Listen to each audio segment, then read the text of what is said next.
America के ज्यादातर राज्यों में राष्ट्रपति चुनाव के लिए वोटिंग पूरी हो गई है। वोटिंग के बाद गिनती भी शुरू हो गई है। अमेरिका में जीत के लिए 270 इलेक्टोरल वोट की जरूरत होती है।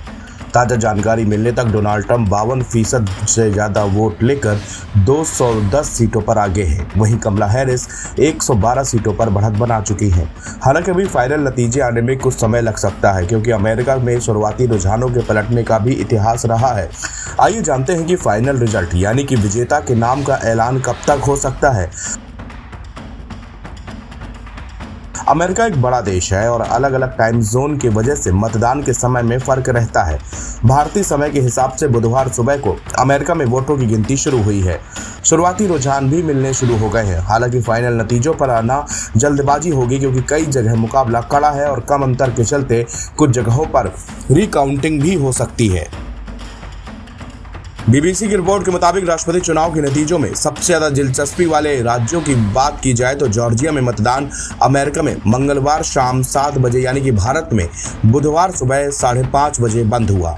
जॉर्जिया में राज्य सचिव ब्रैंड रैम्फेसबर्गर का अनुमान है कि मतदान बंद होने के 1 घंटे के भीतर अधिकांश मतों की गिनती कर ली जाएगी। उत्तरी कैरोलिना में जॉर्जिया के 30 मिनट बाद मतदान बंद हुआ। उत्तरी कैरोलिना के परिणाम अमेरिका में मंगलवार रात और भारत में बुधवार दोपहर तक घोषित होने की उम्मीद है। पेंसिल्वेनिया में मतदान भारतीय समय अनुसार बुधवार सुबह 6:30 बजे खत्म हुआ। विशेषज्ञ कह रहे हैं कि यहाँ विजेता के सामने आने के लिए पर्याप्त मतों की गिनती में 24 घंटे लगेंगे। भारतीय समय के मुताबिक मिशिगन में मतदान बुधवार सुबह 7:30 बजे समाप्त हुआ। यहां पर परिणाम बुधवार की शाम तक आने की उम्मीद है। विस्कॉन्सिन में छोटे काउंटियों के लिए मतदान बंद होने के तुरंत बाद परिणाम की उम्मीद है, लेकिन पूरे स्टेट में कम से कम बुधवार तक परिणाम नहीं आ पाएंगे। एरिजोना के शुरुआती परिणाम भारत में बुधवार सुबह 8:30 तक आ सकते हैं। हालांकि राज्य के सबसे बड़े काउंटी ने कहा कि चुनाव के दिन डाले गए डाक मतपत्रों की गिनती में 13 दिन तक लग सकते हैं। नेवादा में मतों की गिनती में कई दिन लग सकते हैं। इसकी वजह यह है कि राज्य में मेल मतपत्रों की अनुमति देता है, बशर्ते वे चुनाव के दिन भेजे गए हों और 9 नवंबर से पहले पहुंच जाएं। रिपोर्ट बताती है कि शुरुआती मतदान के नतीजे इस बात का सटीक संकेत नहीं देते कि आखिरकार कौन जीतेगा।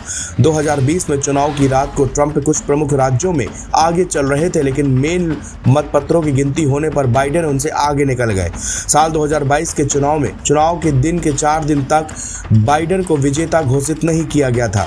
अमेरिका में आमतौर पर चुनाव के दिन डाले गए मतों की गिनती सबसे पहले की जाती है। उसके बाद शुरुआती और डाक मतपत्र की गिनती की जाती है और इसके बाद विदेशी और सैन्य मतपत्र गिने जाते हैं। बैलेट पेपर को सत्यापित करने में सक्रिय मतदाताओं की संख्या के साथ डाले गए मतों की तुलना करना भी शामिल है। मतपत्रों की गिनती में प्रत्येक मतपत्र को इलेक्ट्रॉनिक स्कैनर में फीड करना शामिल है, जो उनके परिणामों को सूचीबद्ध करता है। एनबीटी ऑनलाइन की रिपोर्ट।